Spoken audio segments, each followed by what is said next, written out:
নমস্কার, good morning, শুভ মহালয়া। সকল বন্ধুকে মহালয়ার শুভেচ্ছা রইল।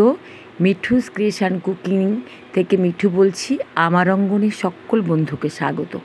আমি একটা সম্পূর্ণ ইউনিক রেসিপি নিয়ে এসেছি আজকে বন্ধুদের জন্যে, এবং নিরামিষ রেসিপি। ষষ্ঠীর দিনের জন্যে এই রেসিপিটা আমি বন্ধুদের জন্যে নিয়ে এলাম। কচুর শাকের বড়া। কচুর শাক মানে কচুর পাতা নয়, কচুর ডাঁটাগুলো কেটে সেদ্ধ করে নিয়েছি। একটা প্লেটে দেখো কচুর শাক নিয়ে নিয়েছি, তার মধ্যে নিয়ে নিলাম হাফ কাপ সুজি। এইবার নিয়ে নিচ্ছি হাফ কাপ ময়দা।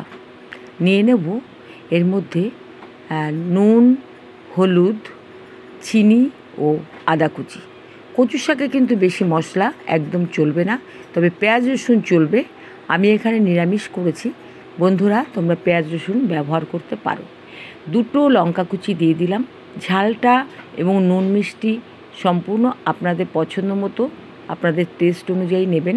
খুব ভালো করে এটাকে আমি চেপে চেপে মেখে নেব, যেন কচুর শাকের একটু দানা না থাকে। দিয়ে দেবো হাফ চামচ ধনে গুঁড়ো। জিরে গুঁড়ো আমি এখানে ব্যবহার করব না। ধনে গুঁড়োতে, যেহেতু ধনেতে একটা অন্যরকম স্মেল থাকে, কচুর শাকের সোদা গন্ধটা আদা এবং ধনে গুঁড়োতে ঢেকে যাবে। এইবার একটা চাটুতে আমি রিফাইন তেল দিয়ে দিচ্ছি, এবং এবার মাখাটা আমি ছোট্ট ছোট্ট করে বড়ার আকারে দিয়ে দেবো। বন্ধুরা এখানে চালের গুঁড়ো ব্যবহার করতে পারো, বেসন ব্যবহার করতে পারো। আমি এখানে সুজি ও ময়দা ব্যবহার করলাম, আর আমি সম্পূর্ণ নিরামিষ বানাচ্ছি। তোমরা অবশ্যই পেঁয়াজ রসুন ব্যবহার করতে পারো। দেখো এবার এপিট ওপিট করে লাল লাল করে খুব সুন্দর করে ভেজে নেব।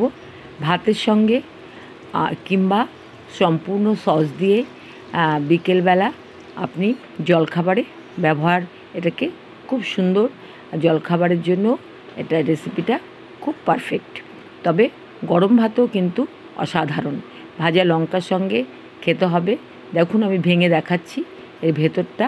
আমি এখানে সস দিয়ে বিকেলের রেসিপিতে এটা রেখেছি। নমস্কার, লাইক কমেন্ট শেয়ার করো।